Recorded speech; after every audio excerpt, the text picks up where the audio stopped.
Zombie apocalypse.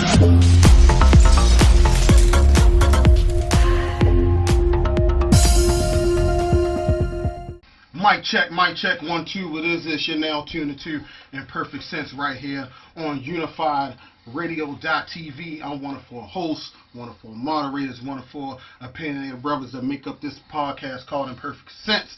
And if you've never seen us, you never heard of us, look, this is our version of the view, our version of the talk. You got a bunch of heterosexual men in here talking some real shit, man. We talking everything that you talking around the water cooler at work, you know what I mean, at the home, on the salon with your homeboys, all that good shit, man. We gonna talk about it here. And to the left of me, I got the homie Conway with me, the bully. You already? You know what I mean? To the right of me, I got the fitness guru, Flesh is in the building. What's up, what's up? Andy's in the background being technical, yell at the people, Andy. Fuck Flesh.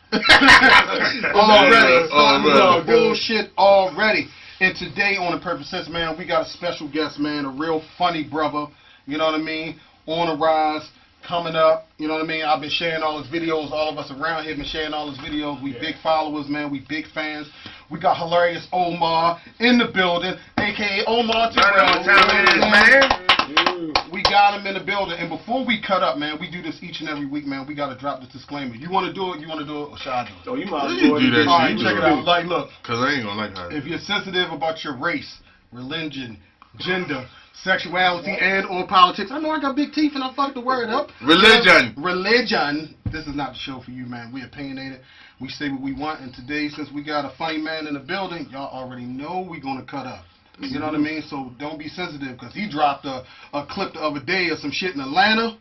I was just waiting for the backlash. Y'all all seen that? Yeah, because they be sensitive, bruh. And we going to talk about who the they are in a minute. But we got brother Omar in the building. What's up? Man, first and foremost, I want to give y'all a round of applause. Yeah. When I walked in here, it smelled good, man. So Yeah. the Showers, Lysol. We got Lysol in Saturday here. is rough on the men. Absolutely. Y'all be up this early and smell good, man. The home. I appreciate that, man. No bullshit. Dub Dow. Yeah. Johnny Bahama. The real dub, not the one that the dude be selling on the corner on Monument Street. I don't know what the fuck he selling. That breaks as soon as you open it. Yeah, that shit. I never understood how somebody selling body wash that look like they need body wash. I told them to be light skinned for the show, just to make sure. Who, dude, what? Like the rest of y'all in the memo, I told y'all be light skinned today. Be light skinned today? Yeah. Okay. So is he trying to say that light skin is clean and... Yeah. Oh, okay. We're gonna get to him in a minute, though. We're going to get him, though, because he been throwing shade all morning at us, man. But like I said, we got hilarious Omar with us, man. We're going to get into what he got going on, talk a little bit of politics, talk about what he got going on, his career and all that good stuff. So let's start with it. How did you get started being a funny man? Man, as soon as I realized I was on the bench too much in college, Yeah. I was like, I need to be funny, because this shit right here is funny. Yeah. Yo, what the fuck? I was the only nigga on the bench with flip-flops on. Because you knew you wasn't getting in? Man, I used to leave my jersey in the hotel room. All I got is my warm-up on.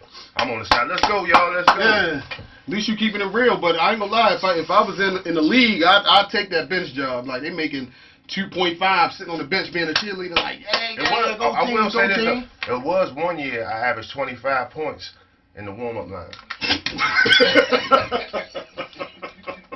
And from there I said I need to do something different. This shit ain't working out. Yo, you caught me off guard with that shit, man. The sad part is I still had brothers that believed in me. Yeah. They used to call me while I was in school, because, hood niggas ain't gonna come to your games and shit. Right. Hey, man, what you doing, boy? I know you out there killing them. I'm like, yeah, I'm something like that. When you still think you going to the NBA? I was like, hell yeah. Lying like shit on the phone. What school you went to, yo? What school was this, though? I played at Coppin. Oh, wow. I played at Coppin under Fang Mitchell. And it sucks because Fang he used to recruit out of New Jersey and Philly. Mm-hmm. So, even though he's in Baltimore, the cats from home that was on it, to the few of us that was from here, we was dope. It was nice, but it was favoritism, man. Well, the funny thing about that, and Andy can contest to this, because Andy really into the the basketball thing. Like when it comes to school, see, you go.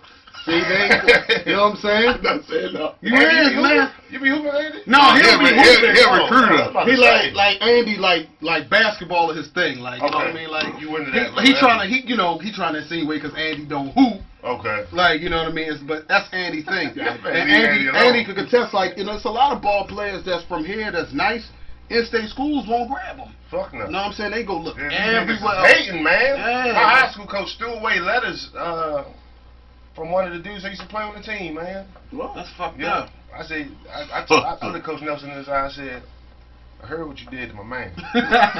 Now, I'm going to be a senior in 2 years. You do that shit to me, I'm going to come back and shoot your ass. Yeah, you did right. You did right. At least you got a free education out of it. Fucked up, yo. You know what I mean? I'm glad you made that career jump to get into comedy. So how long you been doing the comedy though? It's been since 2010, so 10 years, man. Yeah. Congratulations. 10 years on in it, the game. man. Yeah, and not giving up because it seemed like, you know, you getting up there now. People start to know your name and Yeah, man. Instagram looking crazy. Man, it's been a long journey, bro. I Yeah. remember my first couple of videos when I transitioned. Well, I still stand up is my thing, but I said I'm too talented to see all these cats jump online and just do all this silly shit. I'm really talented, so let me just try. Man, my first video I never forget. I put it up there, tagged my uncle in it. This nigga unfriend me on Facebook. Excuse me. This nigga unfriend me, man. Something about that? So I said, you know what? Maybe it's a glitch in Facebook. Let me send him a message. Ain't no way you gonna we family. Ain't no way you gonna unfriend me. So I was like, what's going on, how you been, man? I'm doing all right. Hey, I came across Facebook and I seen you as a people you may know, and They'll let you know when you got to delete. I get that shit all the time. I get deleted every day. I was like, just making sure you didn't unfriend me because, you know, we got a family reunion coming up, and I just want to make sure we good. You know what I mean? He was like, yeah, that was me. I unfriended you. I said, why? He said, yeah, that video, I can't have people knowing that I know you. That last thing you posted, nothing personal. I said, damn. It's gonna be a long journey for me. Yeah. You know what's so crazy? Because you born and raised here, right? Yeah, so I moved around. My mother was on drugs. I have no shame telling people that. People like faking funk. My mother was on drugs. My life. Yeah, we all got a story in here. Yeah, so you know, originally born in Baltimore, I moved at an early age from the Park Heights area to Prince George's County. My grandmother took me in because shit was just getting so wild. And in Prince George's County, shout out to Baltimore City, Prince George's County, and then you know, just moving around so much, you know, going to different schools here, different schools there, and then Section 8 got approved when I got into high school for my mother to live in Montgomery County. That was the biggest blessing of my life. I was headed down the wrong. I was breaking in people's houses. Yeah, I mean, well, as adolescents, man. I'm lying. I wasn't breaking their houses. The slide door was unlocked. So they basically, you just invited yourself without permission. Yeah. I get that. That's not a robbery. You know what I'm saying? Coming from somebody who... It wasn't. We're not taking no felony. Wait a minute, that's what I'm saying, like, the sad part statute of limitations not over for you, This though, how but- fucked up my real life was. It was so sad. I was breaking in people's houses, wasn't even stealing values. I was just going in their refrigerator, fixing a sandwich and leaving. Like, That's hunger. That's hunger. He did the same That's thing, how didn't fucked he? up shit was for me. I was stealing shit like cereal. You know what I'm saying? Captain Crunch. Yo, playing too much. I mean, you did what you had to do. But I'm glad that you made it. You know what I mean? I'm glad that you doing what you love to do because you definitely having us cracking up every day on Instagram.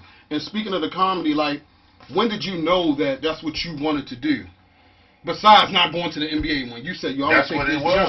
What it was. One day, my coach hit me up at like 8 in the morning for practice, and he called my cell phone, and I answered it, and he was like, "Copeland, where you at?" I said, "Man, I quit today, man. I'm done." He said, "What?" It's like, "Yeah, man. It's spring semester. You know, my scholarship locked in. You can't take that away from me now. You know, but yeah, I'm done fucking with you, man. You brought me to this school because I had transferred up in PA to a school. You told me I was going to be Jordan or Kobe. You lied, man. I'm on your bench all the time. I'm not getting no playing time. I told you I wasn't doing this before you brought me out here. So I don't appreciate you. And goodbye."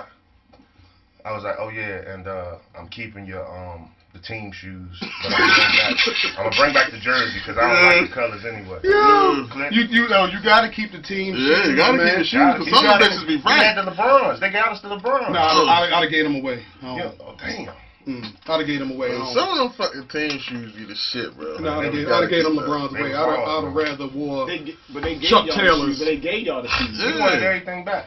Yeah, I'd have rather wore Chuck Taylors than LeBron. He was hurt. He was hurt when he wanted the shoes back. I was hurt shit. You know, all that stuff, but you know, we had to pay for our own shoes. He was mad, and he wanted the Josh. For what? What you pay for? And what's for? We're not going there. We're not. I'm just saying it. Stick to the guess. I'm just saying. What he had to get a flute bag? He was on a band. When I played basketball in high school, I played for it, but we had to buy our own shoes. That was in middle school when I played the flute. All right, chill. Y'all see, no lie, no bullshit, y'all. Bro, it's only for one. It's okay, yo. It's nothing wrong with with it. niggas. Yo, The flute, that's a craft right there. No, you almost said the G word. You almost said it. You almost said it. But what I'm gonna say, this was so funny. This morning, I seen a homeless dude on Northern Parkway playing the flute. You seen him? And I was about to give him some change, but the light had turned green, so I couldn't get him. But it made me think of Fletch when I seen him out there with the flute. Like I was just inspired to try to give him some change, but the light turned green. So I didn't want to. It don't be nothing wrong with him playing the flute. It's just that he be so embarrassed to tell motherfuckers that he played the flute. I played the trumpet. I played a man horn though. You have to play an instrument in music. That's what I'm saying. That's why I don't get why you so Everybody wants to mad. play the drums. Everybody wanted to play the drums or the guitar.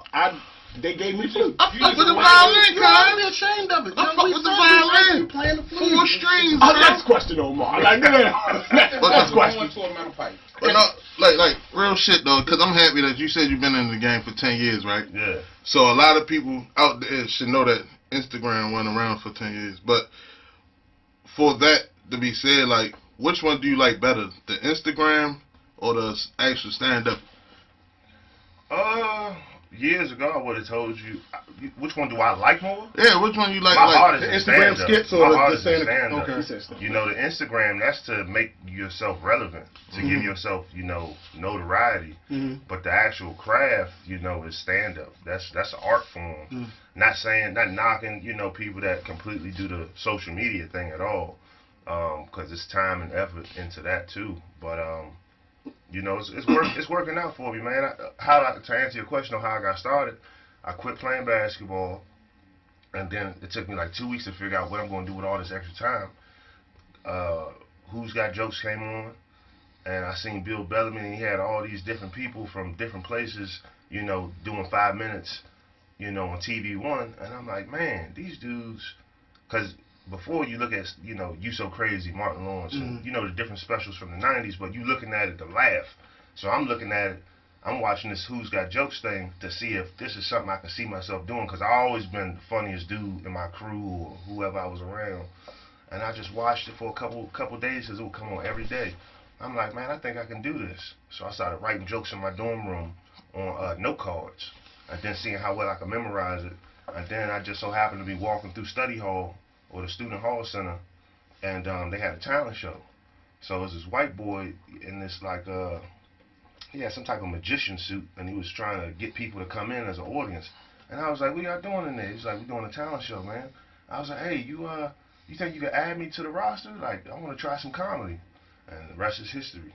That's what it is. That's what, and piggybacking on what Conway said, like the Instagram versus the stand-up. Yeah. My thing is, it's a lot of comedians that came up in an era, maybe a generation or two before you coming up, that don't like Instagram comedians. Right. Like you got like somebody like Mike Epps and these people, because they don't think that like jumping on Instagram is paying dues. You know what I'm saying? Like these are guys, they hate it. I mean, I hated it because you seen people that might not genuinely love something. When you talk about everything you really have to endure in stand-up comedy, it is legitimately probably the hardest thing you can do, because you have to constantly believe in yourself.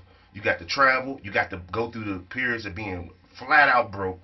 You know what I mean? You got to literally not even probably care about your living condition to make it in this game. So to see people jump on the internet, in their mama house, and they just right there every day, and people just follow, and next thing you know, you are expedited.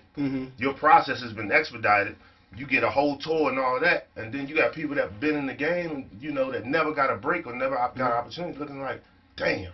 Yeah, but and that's just because they probably didn't know how to change with the time. Being somebody who always loved watching comedy all the time. I used to sneak and watch Def Jam when we had to go to sleep back in the day. I can quote every fucking episode. Didn't miss one as a kid. But like I know it was hard. One time I heard you talking about saying some people trying to make that transition from the internet over to the stage, and they bomb a lot. They bomb a lot. You're a natural. I've been to a couple of the shows like where you host, and you was just naturally, you was more funnier than the people that was actually coming up doing their routine. Yeah. Like I remember the shit that you said that had me laughing more than what some of the people trying did. Right. And so he was a natural. The thing is, I equate the. God damn, I can't get my words straight. Equate. I'm sorry, y'all. I got big tongue bruise. You was eating that pussy last night. Tongue got sprayed. They know he know him so well, don't he? He know him so well. Your beard that thick out of nowhere. I haven't indulged in clitoris cuisine. You sound like shit. Yeah, right. And then gonna come up with a sexual name. Come on, man. I told you, I'm having somebody else here to know that you bullshitting, bro. But to equate what we were talking about as far as the Instagrammers versus comedians that came up before. Yeah. I mean, people like Spike Lee could say that about people that throw clips up on YouTube and did get Netflix deals. It's just right. You know what I mean? It's like you can't get mad at somebody because their journey is different than yours. Like becoming popular on Instagram is hard enough. You know what I mean? It's a lot of people out here a job within itself. Yeah, people out here are faking their followers. There's a lot of people out here buying it. They're just building a perception like they're popping. There's a difference between buying it and then being organic. We could tell that yours is organic. You know what I mean? Like, and a lot of people's, but the comedic side of it, for me, I know it's a tough job. Yeah. You know what I mean? Like, I think that's one of the toughest jobs in the world to do, make a bunch of strangers laugh, especially hating motherfuckers like this, that's mad at everything because he from Brooklyn, you know what I'm saying? And they grew up in little ass apartments and all this other shit. Brooklyn, Maryland. There you go. That's where you was at. But that's a tough bullshit comedian is a tough job. Like, you ever still get nervous before you go up there? Like, yo, I could bomb. You know what I mean? They might not like me. Man, I say one prayer before every show. I say, God, give me the strength to do the ability what you put me here for. Say, amen, bam. And whatever's happened, I leave it on the stage. Yeah, I bombed. I think I bombed in my career probably 3 times. Yup. How do you feel about being bombed? Like when that happens, I'm quite sure. I mean, it's obvious. You use that as a tool to get better. Yeah, man. So I mean, there's different ways you can bomb. You can bomb being prepared. I never bombed being prepared. I'll say that. But probably the most painful is if you prepared for the show, like you sat down going through your notes and all that, and you get up there and you bomb.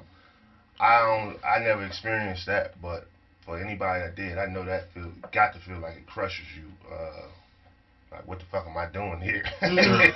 But for me, it was like the first time I bombed, I was actually at the Baltimore Comedy Factory when it was at downtown at the Power Plant. They get a lot of my money. I stayed with it. I'm not gonna say her name, but it was a female comedian that was a veteran at the time, and I was only a year in. And she came in the green room. She heard of me and seen me. I was like a year and a half in.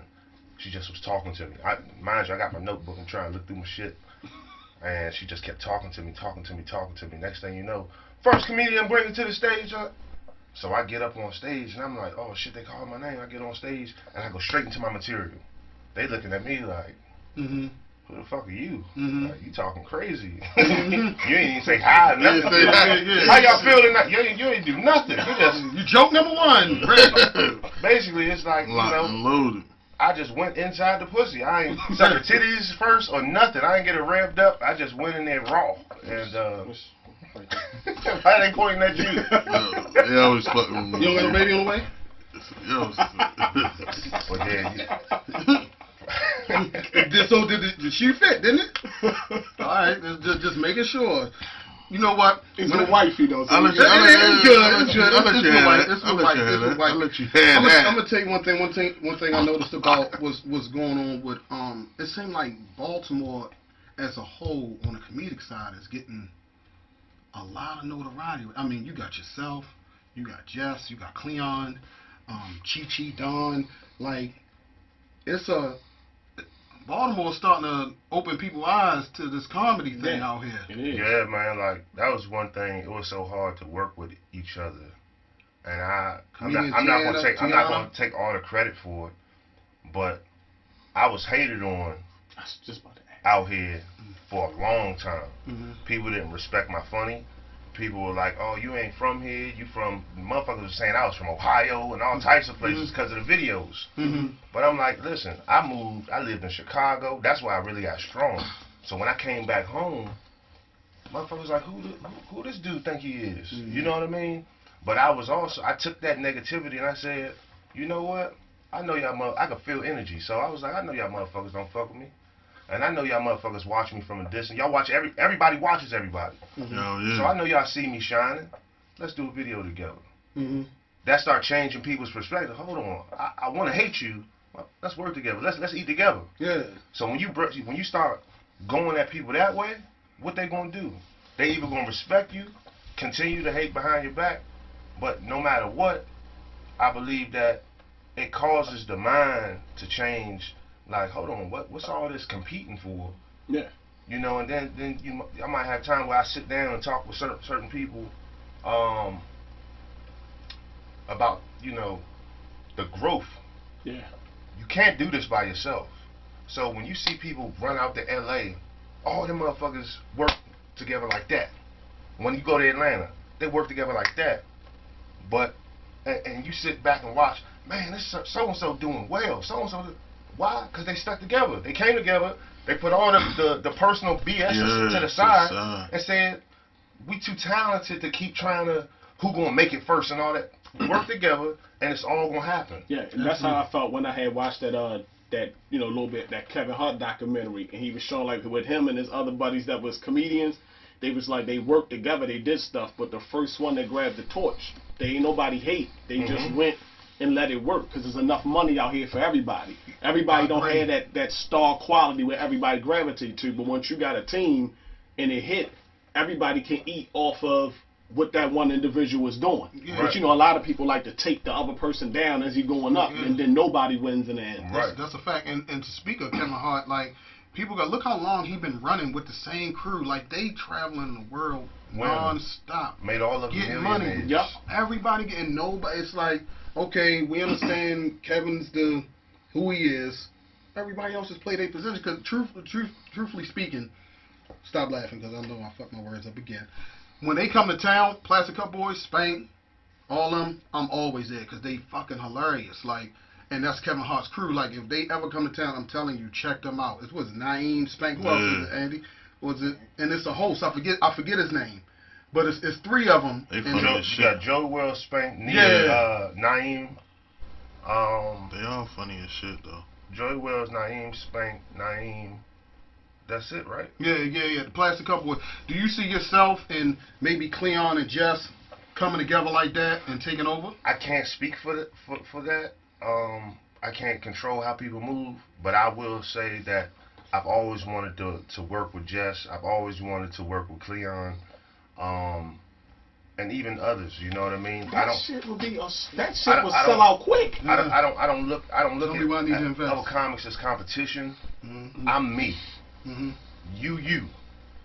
And if we come together and work together, man, it'd be ridiculous. Because I'm not stingy, I'm not selfish. The videos that I shot with recently, where it's me, Cleon, the dude with the gun thing. Yeah. You know, I'm like, we had talked over a year ago, right? About working together. And I said, hold on, wait. We live in the same city. Mm-hmm. What I look like not, fuck it. Where you at? I'm coming to you. Mm-hmm. I'm gonna pick Bunky up. I'm coming to you. We gonna knock this shit out. As soon as we got there, the chemistry is immediate, instantaneous. Mm-hmm. And you You just got to continue to duplicate it. You know what I mean? But no excuses. Let's work. Let's go. Yeah, being a power force in-house here, I could imagine that. Because what's that, the Royal Farms Arena? Because I don't want to name the civics. But yeah, but y'all just don't play with me. That's all I'm saying here. But I'm saying, y'all would, I can picture y'all, if y'all actually did something like that with promotion, that thing, y'all can actually sell that out. I think so. Y'all can sell all that out. If we really jam, I think y'all can go bigger than that. I really think y'all could do a picture, a major motion picture. Like, I think all of y'all are talented enough to put that shit together. Like, put a movie together. Yeah. Like, my whole thing is, I don't believe in putting out bullshit. Right. So I've worked with people that we create something, and I'm like, we need to go back and do this again.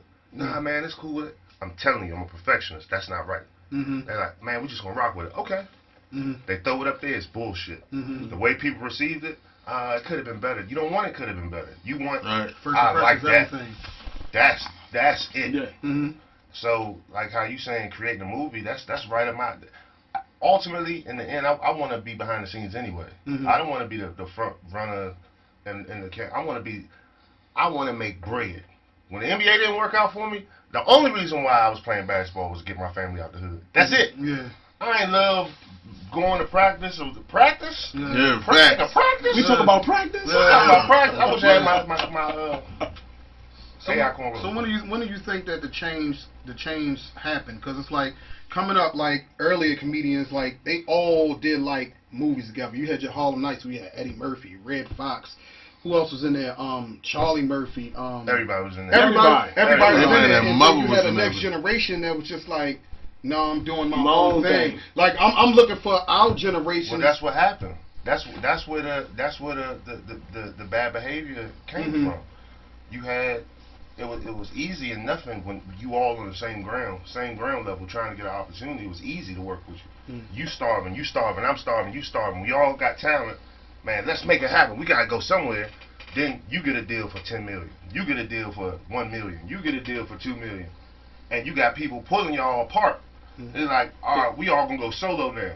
Now when you try to come back to the table, it's difficult because this person want this amount of money and you want what you feel like you deserve, and you, oh man, they made 50 million, why I'm only getting 20,000. You know what I'm saying? So that part trickled down to, like, that behavior trickled down to the people that were left over that might have been left to do the comic view and that Def Jam era. Once they got their opportunity, you gotta think the promoters that made that happen, they sat up like fat rats. They out of the business. There's no new generation of people that's promoting and pushing people to win. So now it's like, all right, you gotta go independent. And what that independent mindset is, I gotta outshine the next person. Or we can't collab because if I collab and I got X amount of followers, my followers might like you more than they like me, won't be loyal to me, and now next thing you know, I made you a star and don't benefit from it. And you thinking about how disloyal you might be in your heart, and you might feel like other people is the same way. So it's just, honestly, I feel like it's just a cycle. The cycle is being stopped because people are all coming to the understanding you cannot do it by yourself. You feel what I'm saying? And if you can't, why not team up when it's going to make sense? Yeah, and I don't want to keep bringing up Kevin Hart, but he's been trying to do that with a lot, and it's just like his own peers just like shit on him. Like, you know what I mean? He be trying to bring people together, but I guess since he's like, quote unquote, the comedic rock star, they don't really want to fuck with him. Everybody hate whoever's ever at the top. Whoever at the top. Everybody hate whoever at the top, man. That's what And once you're at the top long enough, even the people that supported you and so supportive of you, they want you to lose. That's why they hate me. Well, who hates you? That's why they hate me. I ain't gonna say you. I ain't gonna say you, cuz. I ain't gonna say you. I'm just saying motherfuckers be hating, Yeah, he cuz. just conned his way into this. I'm just saying, like, that's why his name Conway. Like, he conned his way right into that shit. Now, you said something about you rather play the background, so you don't want to be on the big screen? Like, you don't want to? Yeah, okay. But the background, I'm talking about like later in my career. If God blesses me to live, old and gray, by the time I'm like 55 years old, I want to be able to. That ain't old, though. But I'm just saying, as being, How old are you now? it's gonna be old for. I started when I was 22. I'm 32 now. Okay. So by the time I'm 55, that might not be old in real life. Yeah, but then come in. And as an entertainer, that's old. I don't want to go out like John Witherspoon. He still had tour dates and bad health, Yeah. Right. still trying to take care You of know, his Dave family. Chappelle, he be killing. No, John Witherspoon. No, I know about John Witherspoon, but I said that old age part. I think when you got it, you just people still want to hear it. Yeah. But his shit not and then a lot of for people- dated. His shit be like, I do what I so want to here, So we saying Here, that John here, Witherspoon that's still it. adds it to a I'm financial. not going to say that was his case. I Mhm. just know that once you a certain age, you don't want to have to be on the road because the road is brutal. Yeah. You got to literally be in shape Mm-hmm. to do, 6 shows a weekend. You Yeah. literally got to take care of your health. and when he You know what died, I'm he saying? had like 30 shows left. Yeah, he was still heavily booked. That shit crazy. And at his age, he was 70 something. So Yeah, at that's his crazy. age, you're not doing it because you. I'm gonna just say at that age, he's not doing it just because he loves it. He's doing it because I believe he had to. I needed it. Mm-hmm. He needed to make it. He needed to make it. At Make 70, it I happen want for to his put family. my feet up, and not every 25. I don't want to be Yeah. that guy. I want to be the guy that goes back to the neighborhood and and scouts and be like, "You got it, son. Mm-hmm. I'm gonna come check on you in 3 years and see where you at." Bet. So like, You feel what I'm That's saying? what's up. I want to be in that position. That's what's up. before you get up there, and it's almost like writing a rhyme. Like where you get your material from? Like what channels your material? Some of it might be, a lot of my material is visual. It's real life, exaggerated. So when I think of a real good joke, I try my best to put it in my notes in my phone, but usually I just keep it up here. And then what I'll do is I'll go to an open mic or somewhere where, because people, once you have a name, people want you to be guaranteed funny everywhere you go. So what I'll do is I'll go to a spot that ain't really popping like that, get on the mic and test it out. And the first couple times it might be rough, but I'm like, it'll let me know if there's something really there or if I should leave it alone. And then once it's time for me to get paid, that shit's sharp. Right. And then I go on stage and people are like, oh my God, I like that one. The one you said, Slice It's just them like up. we was talking about the clip you did the other day on Instagram.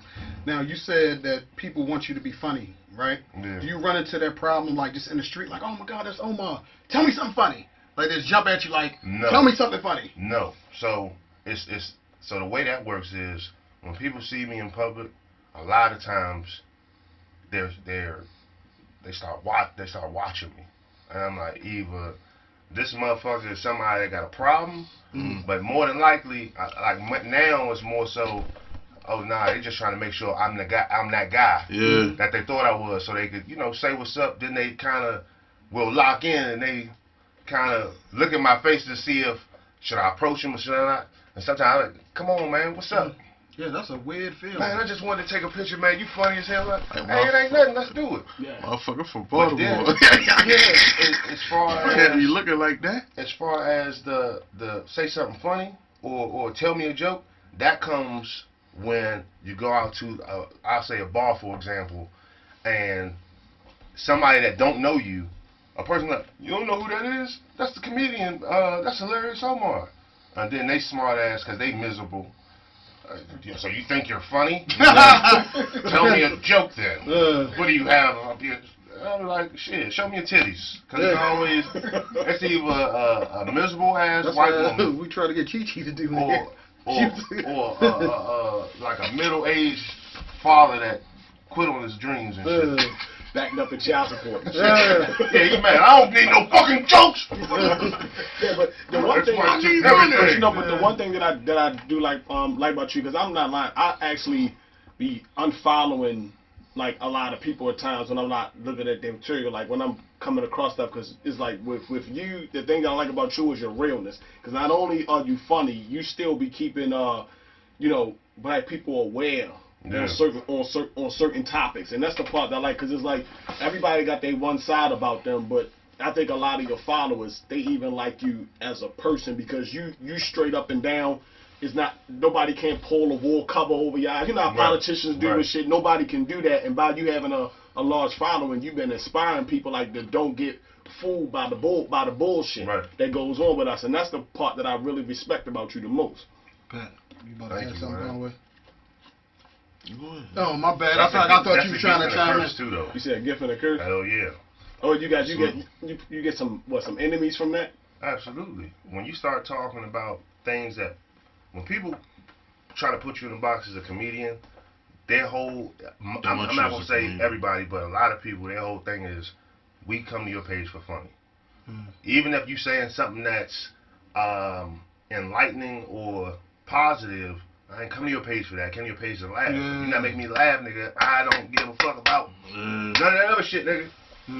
They just need to be entertained. So when you start doing that, you know, one thing that I understood, and I had to make the decision recently, do I want to be entertainer and get to where I'm trying to go, or do I want to be stooped and my growth stunted because I want to speak on, you know, issues honestly? I had to make that decision recently. You know, that's deep. And that was a hard decision for me, because if it wasn't for me speaking out about certain things, I'd be a lot further.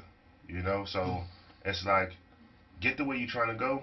You know who you are. You know what your mindset is, and then help your people. But if you try to do everything all in one shot, you may never get the way you're trying to go. Real So shit. The bus might be too full. So it's like, take where Dave Chappelle is now. Like, Dave Chappelle speaks on a lot of issues. Like, he speaks from the heart and throws it in people's face.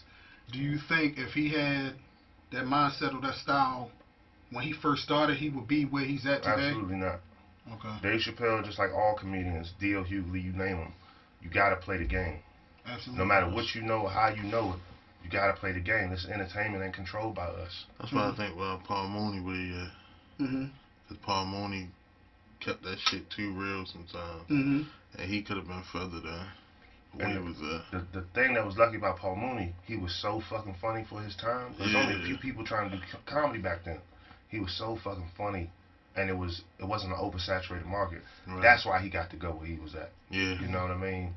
But nowadays, you start talking that real shit, not only will they strip you from, you know, not booking you in high places where people will respect you for what you do, you might get blocked on social media. And that's the tool to grow your shit. That shit right there is fucking like them having the power to do that. Like, everybody is, you know, with social media, like, if we don't have our own black version of that for us to express ourselves, hey, it's nothing you can do, because you can do all that hard work all them years and you piss the wrong people off. Empower. A push of a button, you can just completely disappear from social media.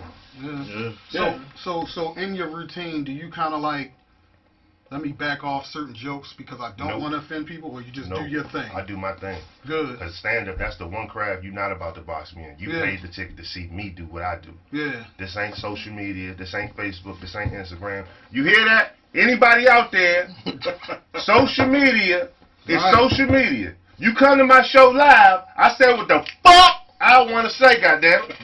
Can't nobody tell me what to do when I'm on that stage. Because I talk about everything. Black people, poor people, short people, tall people, yellow, dogs, cats, pussy, dick, asshole, all that. And do not come to his show trying to interrupt, because he will roast you. You got to get roasted. Like, you interrupting somebody's job. Because I asked that question because you see a lot of comedians going back to apologize for old material, old tweets, old this and old that. Like, fuck that. There's a lot of things that all of us in this room grew up on, like in Living Color, like where they, you know, they went at everybody. But then you got certain groups of people that just think that you're not supposed to joke them. I wish they would pull up an old Facebook Live or some shit from 2010. You know what I'm gonna say? I said that when I was broke. Yeah. I mean, that's some real shit. Like, you know what I mean? I'm not like, taking back none of my shit. It seems like the only people that don't go back and ask for apologies is black men, and we the butt of a lot of jokes all the time. But you know, you can't joke about gay and lesbian. You can't joke about women, especially black women. You can't joke about white old men. But the black man, as long as we the butt of the joke, everything's fine. You know what I'm saying? Nobody's coming to our rescue. Right. You know what I mean? Even though I don't think we need it, because if you can't laugh at yourself, then you can't laugh at nobody else. Yeah. Because the little phony jokes I tell is basically about myself most of the time anyway, unless I'm with.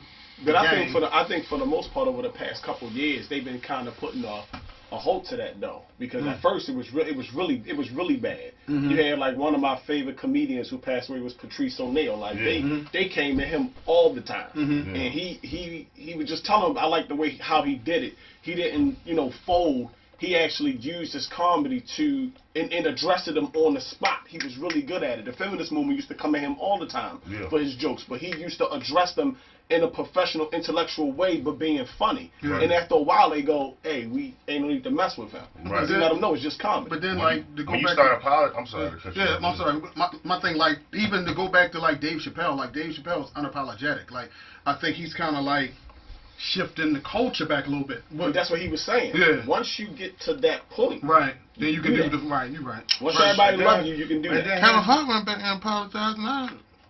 Yeah. See that and The that's thing shit is, I'm once you reiterating to. once you start apologizing, man, you giving them power. That means Yeah, that right. they have control over you making the adjustments. Mm-hmm. If you don't apologize, guess what? You either going to be like, we're going to keep supporting them, or you're not going to support them. But if you start apologizing, you just took your own voice away. And 9 And times look, out of and 10. they came and apologized, probably didn't want to, and they still ain't giving this shit. No, Wild 'N Out coming They back. get rid- they get Wild 'N rid of Out it coming though. back. I didn't like his apology, man. But the thing is, for But me, you right. if I'm gonna apologize, it's because I didn't mean nothing I said when I said it. Mm-hmm. So at the end of the day, I don't give a fuck if they pull this up later and we get, oh, they want to buy this shit. No, motherfucker, I'm not apologizing. I'm on your Shit. side. I'm on your side. Like You got I even on a Fuck you previous talking show, about? like, cause we had a show where like I kind of like lost my cool when we was talking about T.I. Right? This shit gotta be funny. Yeah, So when he so said I that was, that was Wakanda. yeah, when he called Atlanta Wakanda, so we had a show gotta and relax. I was balling. You know what I mean? Because when it came to Baltimore being tore up and riding, everybody was with it. Right. Then when it went down to Atlanta, it's like, no, stop, this is Wakanda. And I went on a rant in here. You know what I'm saying? Right. Told the man suck my dick and all that other shit. Like, you know what I mean? Like, and I apologize for inviting a man to my genitals. Like, Right. Okay. but I wasn't apologetic for defending my town. Like, You that- apologize for that? I did on the latest. I said Yeah. I shouldn't have invited him to my genitals. You know, and in shit. New York, Like, suck my over dick the is whole disrespectful, ye- nigga. over the whole So at the end of year the day, and a suck my half- dick. Right. Over the whole year and a half, going to the 2 years we had this show, that's the highlight. yeah, this like that's I couldn't help it, complete man. Like highlight. I blacked out because you had all these rappers that when Baltimore was burning, and what was it, 2016? Mm. Everybody, yeah, burn that motherfucker down. That's what we supposed to do. That shit go down to Atlanta, and they start burning Gucci and Louis Vuitton. Oh my God, don't do this because this is Wakanda. Blah blah. No, the fuck it's not. Like, I So don't you want to see gonna no beef for the town burning movement, down. I don't beef want for to the see no inequality. But Yeah, and when it was apologize to the here, gays. huh? You didn't apologize to the gays that day, you? What about what? Where you was like, What something like that? No, Atlanta is gay as shit. That's why. Nah, Oh, it is. alright. I was just making sure you didn't Before I apologize. forget, it's time to cook something. New radio, streaming radio, my platform. Okay. Each and every Tuesday at 5 p.m. It's time to cook something hilarious. Omar Radio Show. Yeah. Okay. Streaming On on what? YouTube. Streaming on YouTube, Spotify, iTunes, Facebook Live, and there's a couple of them. You might have to bring that Shit. over to Unified Radio page. Mm. You know what I'm saying? Stream that over. You might have to send that over to us on the site. For real? Yeah, did I? Yeah. Seriously. It's dead ass serious. But check it out. What my thing is, in the comedy, who did you look up to? Who did you model yourself at? Like, I want to be funny, like maybe Martin or Eddie Murphy. Who was the ones you looked up to? So I would say that, when I first started, the first thing you do, you look at, the origin. People Mhm. like Richard Pryor, Eddie Murphy, Martin Lawrence. But I would say you can't reinvent the wheel, but you can, just maximize what you do have. My voice, how I sound, I don't sound like nobody. Like, I can never rob somebody. I have to use one of them screen mask video Yeah, recorders. right. You know where I am? Because my voice is so distinctive. We know somebody to do that. So, We do. so Yeah, We know yeah, somebody we did. He used, We did. He be making his own fake pages and responding to himself. And see, that's that. Don't stop. That's silly. Pizza ring. He be, and other people roll. When he see this, he gonna fuck you up. no, I'm gonna drag the fuck out of here. So you already got the Hall of Famers. I put the Hall of Famers in the people that you got people that are still working right now that are legendary to me. But there's certain Hall of Famers. There's no reason to even name them. You know what I mean? They go in the Hall of Fame. But people that I watch now that I really love their craft: Deion Cole, Yes, Dave Chappelle, absolutely. Lil Rel. I don't know if y'all know Yeah, who Lil Lil Rel Rel, is. Lil That's my Rel. guy. Yeah. Who else? What about females? Females, stand-up comedy-wise? I would say, who makes me laugh, I would say Coco Brown. Okay. Coco Brown, funny as shit. Funny as hell. It's a young girl, and people gonna know her name. Just Niche. Okay. Just Niche I'm out of Chicago. Yeah. She funny as shit, bro. And when I was out there, a lot of the Chicago cats, they don't even remember when I used to live out there because I didn't have no notoriety.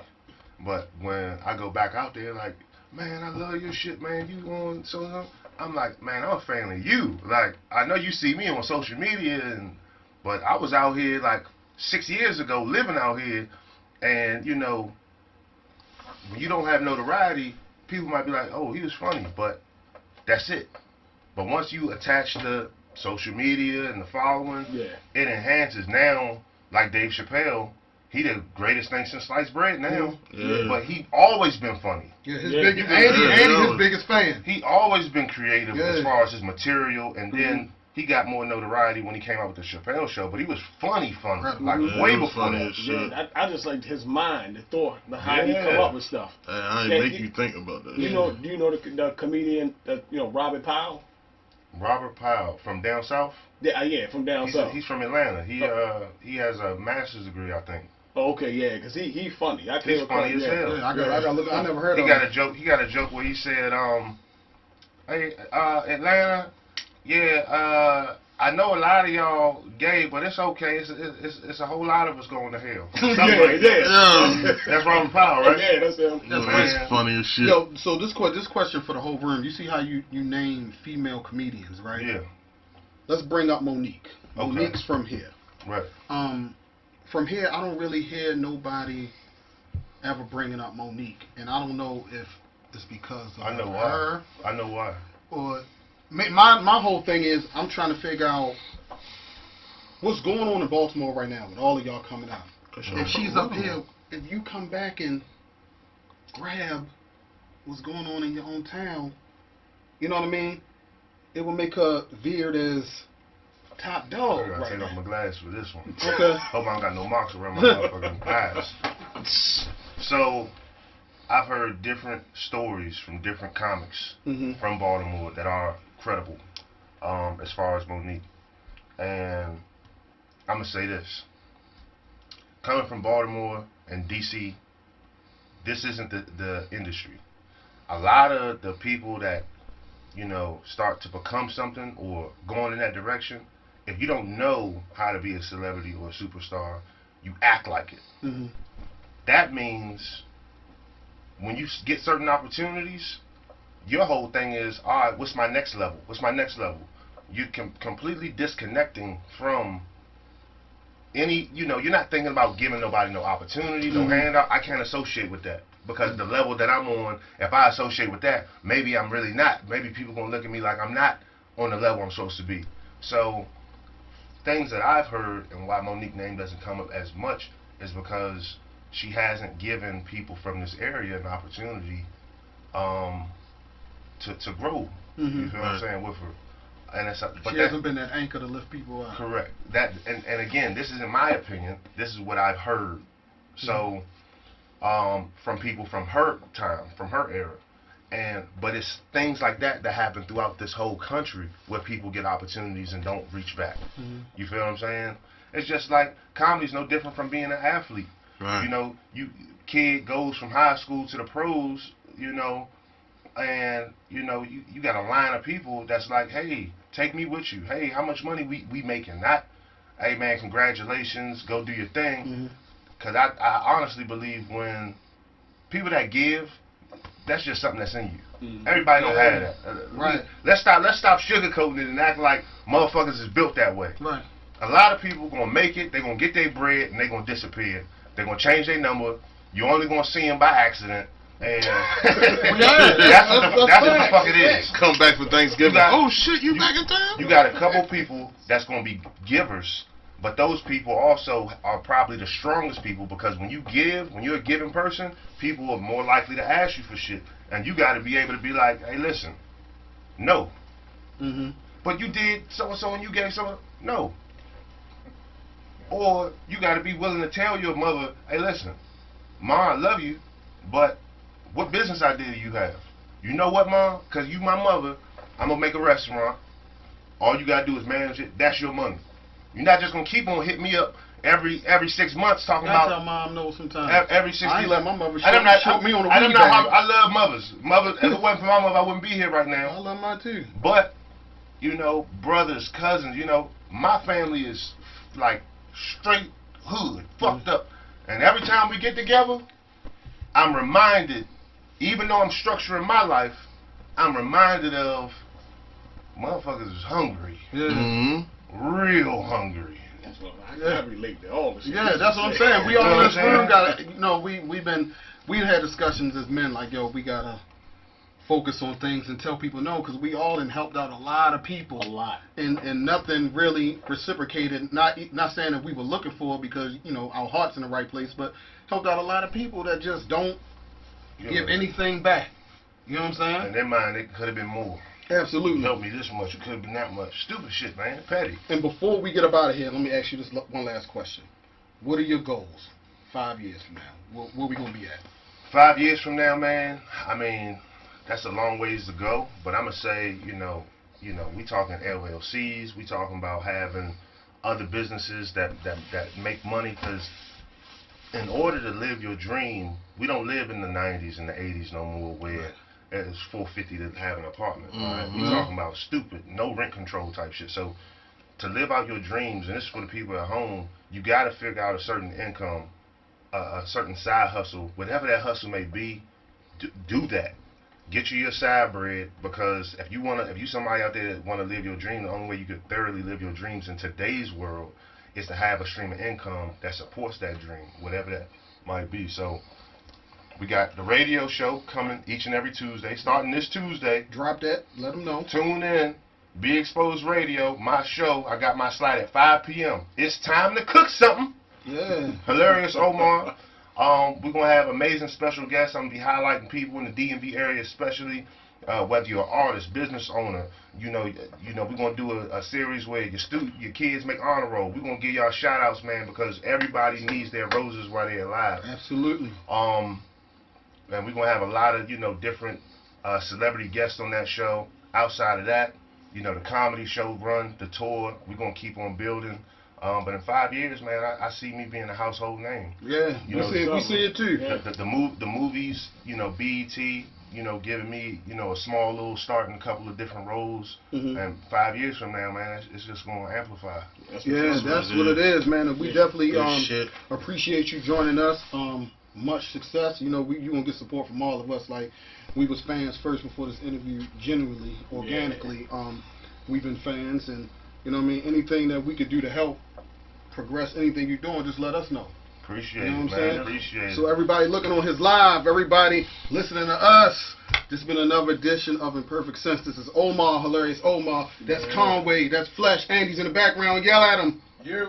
And I'm Eric, man. It's been another edition of Imperfect Sense right here on UnifiedRadio.tv. We see y'all the same time, same Unified channel next week. Yeah. Thanks for having me.